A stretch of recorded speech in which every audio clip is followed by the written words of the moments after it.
SIR क्या है? मैं पूरी जिम्मेदारी से आपके चैनल पे कह रहा हूं, बिहार का चुनाव निष्पक्ष नहीं होगा, इसको कहीं लिख के रख लीजिए आप। जो लोग 11 साल में अपनी डिग्री नहीं दिखा सके, वो पूरे बिहार के लोगों से चाहते हैं 1 महीने में आप सारे प्रमाण पत्र लेके आओ। कैसे लेके आएंगे प्रोसेस? तो आज मुझसे आप लिख के ले लीजिए, चुनाव हाईजैक हो चुका है, निष्पक्ष चुनाव बिहार का नहीं होगा। क्या बिहार का विधानसभा चुनाव पहले ही हाईजैक कर लिया गया था? क्या बिहार चुनाव में महागठबंधन को जो हार का सामना करना पड़ा है वो एसआईआर की वजह से हुआ है? ये वो सवाल हैं जो इस वक्त बिहार में एनडीए की जीत के बाद खड़े हो गए हैं। दरअसल बिहार में महागठबंधन को जिस तरीके से करारी हार का सामना करना पड़ा है, करारी जो शिकस्त है वो उसे मिली है, उसके बाद बहुत सारे जो सवाल हैं वो खड़े हो गए हैं। आज इन सभी सवालों पर हम चर्चा करेंगे और आपको बताएंगे कि कैसे पूर्व मुख्यमंत्री अखिलेश यादव से लेकर के राज्यसभा सांसद संजय सिंह ने एनडीए को और साथ ही साथ चुनाव आयोग को जमकर घेरा है। बहुत बहुत स्वागत है आपका नेशन ट्रुथ पर और मैं हूं आपके साथ साइमा। तो चलिए आज की वीडियो को शुरुआत करते हैं और आपको बताते हैं कि बिहार में किस तरीके से समीकरण पहले कुछ और नजर आ रहे थे, वो अब बाद में कुछ और हो गए हैं।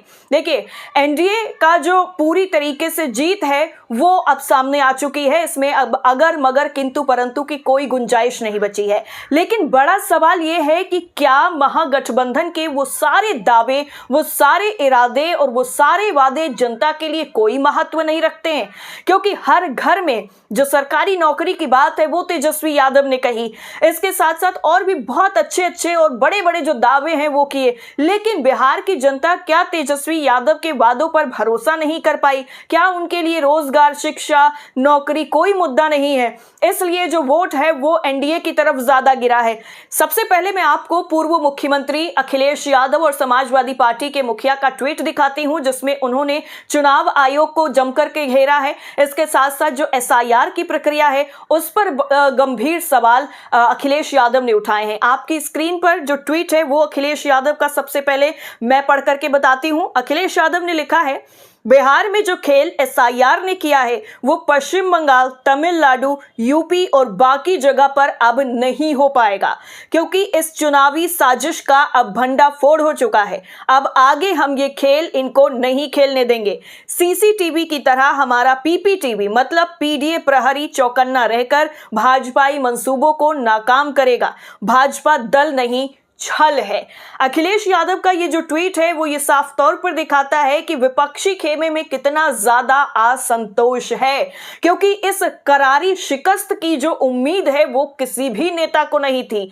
महागठबंधन इतने बड़े बड़े दावे कर रहा था और तेजस्वी यादव, राहुल गांधी, अखिलेश यादव, बड़े बड़े जो नेता हैं वो बिहार में डेरा डाले हुए थे, लोगों के बीच में जा रहे थे। तेजस्वी यादव और राहुल गांधी ने मिलकर के वोटर अधिकार यात्रा तक निकाली। वोट चोरी का जो मुद्दा है वो काफी ज्यादा बिहार में उठाया गया। लेकिन क्या ये सारे जो मुद्दे थे वो बेवजह थे, बिना मतलब के थे? इनका जनता की नजरों में कोई महत्व नहीं था? ये बहुत बड़े सवाल है। और क्या बिहार की जनता वाकई ये नहीं चाहती है कि बदलाव की तरफ वो बढ़े? और क्या बिहार की जनता जो है वो 20 साल से एक ही मुख्यमंत्री के चेहरे के देख करके, उसी चेहरे को वोट दे करके अभी तक उभी नहीं है? ये भी एक बहुत बड़ा सवाल है। हालांकि अब अखिलेश यादव ने ये साफ कह दिया है कि एसआईआर के जरिए जो खेल बिहार में किया गया वो अब ना पश्चिम बंगाल में कर पाएंगे, ना उत्तर प्रदेश में, ना तमिलनाडु में।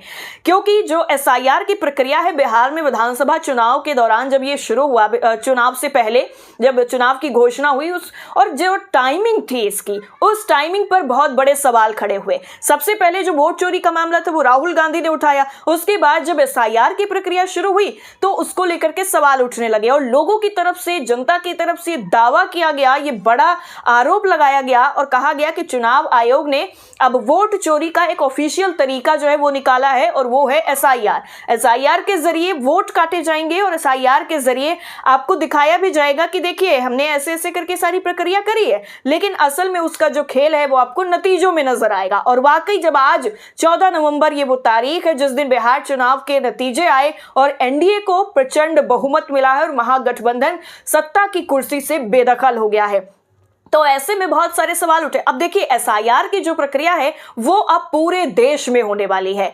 अभी बिहार में हुई, बिहार में लगभग 65 लाख से ज्यादा जो वोट है वो काटे गए। जब वोट काटे गए, लोगों का नाम हटाया गया, तो ये मामला पहुंच गया सुप्रीम कोर्ट। सुप्रीम कोर्ट ने कहा कि भाई आप किसी का नाम हटा रहे हैं, आप किसी को वोटर लिस्ट से गायब कर रहे हैं, तो कम से कम उसका एक वैलिड रीजन तो आप बताइए। चुनाव आयोग को जबरदस्त तरीके से जो फटकार है वो सुप्रीम कोर्ट की तरफ से लगाई गई। सुप्रीम कोर्ट से फटकार लगने के बाद चुनाव आयोग ने जो है वो मेंशन किया रीजन पब्लिकली कि भाई देखिए आपका जो नाम है, आपका जो वोट है वो इस वजह से कटा है। हालांकि उसका खासा कोई असर उतना ज्यादा नजर नहीं आया है, क्योंकि जो नतीजे आए हैं उसमें कहीं ना कहीं से कुछ भी साफ नहीं हो पा रहा है कि ये चल क्या रहा है, ये हो क्या रहा है। और वाकई जो आरोप ये लगाया जा रहा है कि जो बिहार का विधानसभा चुनाव है वो पहले ही हाईजैक कर लिया गया है, इस पर भी एक नजर डालते हैं, क्योंकि ये आरोप बहुत कुछ बताता है और वोट चोरी के दावों को कहीं ना कहीं और ज्यादा इन पर मोहर लगाता है। अगला जो ट्वीट है वो आपकी स्क्रीन पर है। ये जो ट्वीट है वो आम आदमी पार्टी के राज्यसभा सांसद संजय सिंह का है। संजय सिंह ने कहा है कि मैंने तो पहले ही कह दिया था, मैंने 3 महीने पहले बता दिया था कि बिहार का जो वोट इलेक्शन है, बिहार का जो विधानसभा चुनाव है वो हाईजैक हो चुका है। और आपकी स्क्रीन पर संजय सिंह, आम आदमी पार्टी, इनका ट्वीट है। उन्होंने एक वीडियो शेयर किया है। इस वीडियो के जरिए उन्होंने बताया है कि 80 लाख वोटों की चोरी के लिए ज्ञानेश कुमार को बधाई। मैंने 3 महीने पहले ही कह दिया था, बिहार का चुनाव हाईजैक हो चुका है। एसआईआर क्या है? मैं पूरी जिम्मेदारी से आपके चैनल पे कह रहा हूं, बिहार का चुनाव निष्पक्ष नहीं होगा, इसको कहीं लिख के रख लीजिए आप। जो लोग 11 साल में अपनी डिग्री नहीं दिखा सके, वो पूरे बिहार के लोगों से चाहते हैं 1 महीने में आप सारे प्रमाण पत्र लेके आओ। कैसे लेके आएंगे प्रोसेस? तो आज मुझसे आप लिख के ले लीजिए, चुनाव हाईजैक हो चुका है, निष्पक्ष चुनाव बिहार का नहीं होगा। इसके साथ ही संजय सिंह ने और भी कई जो बड़े आरोप हैं वो लगाए हैं, और सबसे बड़ा आरोप उनका यहां पर मुख्य चुनाव आयुक्त ज्ञानेश कुमार पर है, जिनको संजय सिंह ने अज्ञानेश कुमार कह दिया है। अब यहां पर जब ज्ञानेश कुमार के नाम का जिक्र जो है जब उनका हुआ है, तो जरा मैं इनका प्रेस कॉन्फ्रेंस याद दिला देती हूं। जब राहुल गांधी ने वोट चोरी के आरोप लगाए थे, तब चुनाव आयोग की तरफ से मुख्य चुनाव आयुक्त ने एक प्रेस कॉन्फ्रेंस की थी और कहा था कि भाइयों और बहनों, आप बताइए कि क्या अपनी माताओं बहनों के सीसीटीवी फुटेज दिखाए जाने चाहिए क्या? उसके बाद ज्ञानेश कुमार जी इतना ट्रोल हुए थे कि लोगों ने यहां तक कह दिया था कि भाई वोटिंग की फोटो और वीडियोस जो है वो कही जा रही हैं, किसी बाथरूम की नहीं कही जा रही हैं आपको दिखाने के लिए। आप किसी की प्राइवेसी इसमें कैसे भंग हो सकती है? आप जब सीसीटीवी लगा रहे हैं तब तो किसी के परमिशन लेने के लिए आप नहीं जा रहे हैं, तो जब सीसीटीवी दिखाने की बारी आती है तभी आपको क्यों सारी प्राइवेसी जो है वो नजर आती है? तो इस तरीके के जो सवाल हैं वो उस वक्त भी ज्ञानेश कुमार मुख्य चुनाव आयुक्त से किए गए थे। हालांकि अभी और भी बहुत सारे जो ट्वीट हैं वो सामने आ रहे हैं। एक और ट्वीट आपकी स्क्रीन पर है। सदफ आफरीन करके जो ट्विटर यूज़र हैं, जो अब एक्स हो गया है, पहले ट्विटर हुआ करता था, उन्होंने भी एक ट्वीट किया है जो आपकी स्क्रीन पर है। इन्होंने एक तस्वीर भी शेयर की है, ट्वीट आपकी स्क्रीन पर। सदफ आफरीन लिखती हैं, सबसे ज़्यादा खुशी में ये होंगे बिहार इलेक्शन 2025, और तस्वीर इन्होंने शेयर की है ज्ञानेश कुमार की। इसके साथ ही एक और जो ट्वीट है वो सदफ आफरीन का है, वो भी आपकी स्क्रीन पर। इसमें उन्होंने क्या लिखा है वो भी ज़रा मैं आपको पढ़ करके बता देती हूँ। ट्वीट है और लिखा है कि एक तरफा मामला है, जो तय था वो हो रहा है। ये उस वक्त इन्होंने ट्वीट किया है जिस वक्त जो रुझान है वो आ रहे थे सामने, उस वक्त इन्होंने ट्वीट किया है जिस वक्त 198 पर एनडीए बढ़त में था और महागठबंधन 40 पर। हालांकि ये जो सोशल मीडिया पर रिएक्शन सामने आ रहे हैं उससे क्या बदलेगा और क्या चीज़ें होंगी, कैसे और बहुत सारी चीज़ें नज़र आएंगी, ये देखना बड़ा ही दिलचस्प होगा। वैसे यहाँ पर बिहार से जो लोग देख रहे हैं इस वीडियो को, वो ज़रा कमेंट करके बताइए कि क्या आप लोगों को इसकी उम्मीद थी और क्या वाकई आप लोगों के लिए ये जो चुनाव के नतीजे हैं वो अप्रत्याशित नहीं है और महागठबंधन की जो ये करारी शिकस्त है, क्या आपको इसका अंदाज़ा था? कॉमेंट करके ज़रूर बताइए। अब ज़रा एक और ट्वीट हम आपको बताते हैं और दिखाते हैं आपकी स्क्रीन पर। तन्मय करके एक ट्विटर यूजर हैं, तन्मय ने ये ट्वीट किया है। ये गिरिराज सिंह जो केंद्रीय मंत्री हैं बीजेपी के, उनका वीडियो है और इस वीडियो में उन्होंने कहा है कि पश्चिम बंगाल में रोहिंग्याओं की सरकार है, पश्चिम बंगाल में बांग्लादेशियों की सरकार है। अब आप सोचिए कि एक नेता, एक केंद्रीय मंत्री किस तरीके से एक चुनी हुई सरकार को बांग्लादेशियों की सरकार कह रहा है, रोहिंग्याओं की सरकार कह रहा है। इस पर जो राजनीति है, इस पर जो बयानबाजी है वो जमकर होगी। तन्मय घोष है, इन्होंने क्या लिखा है इस पर जरा सुनिएगा।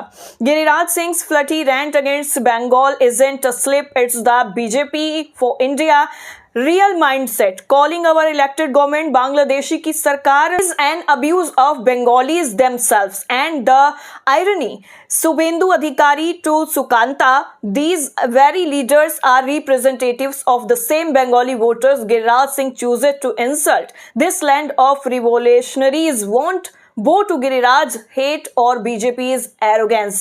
Bengal will not forget, Bengal will not forget. ये जो ट्वीट है ये साफ तौर पर दिखा रहा है और गिरिराज सिंह जो है वो ये कह रहे हैं कि पश्चिम बंगाल में भी हम प्रचंड बहुमत के साथ जीतेंगे।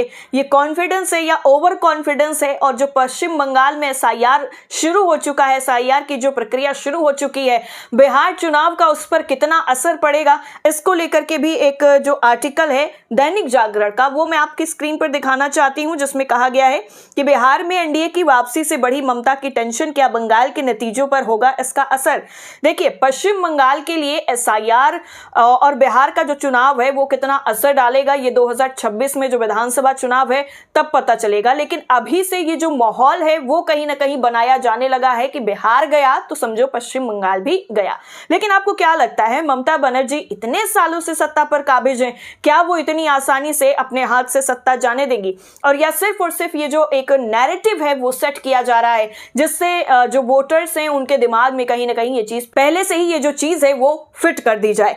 इसमें लिखा गया है कि बिहार विधानसभा चुनाव के नतीजों में एनडीए की जीत से बीजेपी उत्साहित है। इसके साथ ही साथ बीजेपी के जो नेता हैं वो पश्चिम बंगाल पर अब टारगेट कर रहे हैं, ममता बनर्जी को निशाने पर ले रहे हैं। लेकिन एसआईआर की प्रक्रिया अब जब देश के अलग अलग राज्यों में हो रही है तो असम में क्यों नहीं हो रही है? क्योंकि असम में रोहिंग्याओं को लेकर के, घुसपैठियों को लेकर के एक बहुत बड़ा मुद्दा रहा है। और असम में क्यों घुसपैठियों का जो बार बार जिक्र किया जाता है, मुख्यमंत्री हेमंता बिस्वा शर्मा बार बार इसका जो जिक्र है वो करते हैं, तो आखिर असम में क्यों अभी तक की जो रिपोर्ट्स हैं, जो डिटेल सामने आई उसके मुताबिक अभी तक एसआईआर की जो प्रक्रिया है उसको लेकर के ऐलान नहीं किया गया है? तो ये एक बड़ा सवाल यहां पर ये भी है। तो दूसरी तरफ अब आखिर में चलते चलते आप लोगों को एक और चीज बताना चाहती हूं मैं कि कांग्रेस की जो स्थिति बिहार में हुई है इस बार, क्योंकि जनाधार जो था कांग्रेस का कहीं ना कहीं ये नजर आ रहा था कि शायद इस बार कांग्रेस उसको रिकवर कर जाए, शायद कांग्रेस की तरफ जो लोग हैं वो वापस आ जाएं। लेकिन जो नजर आया है, जो हालत हुई है विपक्षी पार्टियों की, वो कहीं ना कहीं बहुत बड़े संकेत दे रही है। इसी के बीच में जो कांग्रेस पार्टी के दिग्गज नेता हैं शशि थरूर, उन्होंने अपनी ही पार्टी को एक नसीहत दी है, एक सलाह दी है। बेहद ही चौंकाने वाला बयान उनका सामने आया है आपकी स्क्रीन पर। दैनिक जागरण की ये रिपोर्ट है जिसमें लिखा है कि एनडीए की बढ़त के साथ बिहार के नतीजों पर शशि थरूर का चौंकाने वाला बयान, कांग्रेस को दी सलाह। तो देखिए, कांग्रेस पार्टी को कहीं ना कहीं अपनी हार के जो कारण हैं उन पर नजर डालने की जरूरत है जिससे दोबारा ना उनको दोहराया जाए। और शशि थरूर ने भी यही सलाह दी है कि एनडीए किन वजहों से जीता है इस पर विचार विमर्श किया जाए, लेकिन उससे बेहतर है कि आप अपनी हार के कारणों पर देखिए। और कांग्रेस को यही जो सलाह है वो शशि थरूर की तरफ से दी गई है। यानी कुल मिलाकर के वैसे एक चीज यहाँ पर शशि थरूर ने बड़ी अच्छी ही कही है कि भाई पहले अपनी गलतियों को देखा जाए, उसके बाद उनको दूर किया जाए, फिर किसी की जीत पर आप जाके कि विचार विमर्श जो है वो करें। वैसे आप लोग जो लोग भी इस वीडियो को देख रहे हैं, आप लोगों से मेरा एक सवाल है, ये इसका जवाब जो है आप लोग कमेंट सेक्शन में जरूर दीजिएगा। क्या आपको वाकई लगता है कि जो बिहार में हुआ है वो पहले से तय था, और क्या ये जो चुनाव हुआ है ये पहले से हाईजैक कर लिया गया था जिस तरीके से विपक्षी नेताओं ने आरोप लगाया है? हमें कमेंट करके इसका जवाब जरूर दीजिएगा। फिर हाजिर होंगे आपके सामने दूसरे मुद्दे के साथ। तब तक के लिए आप देखते रहिए नेशन ट्रुथ। नमस्कार।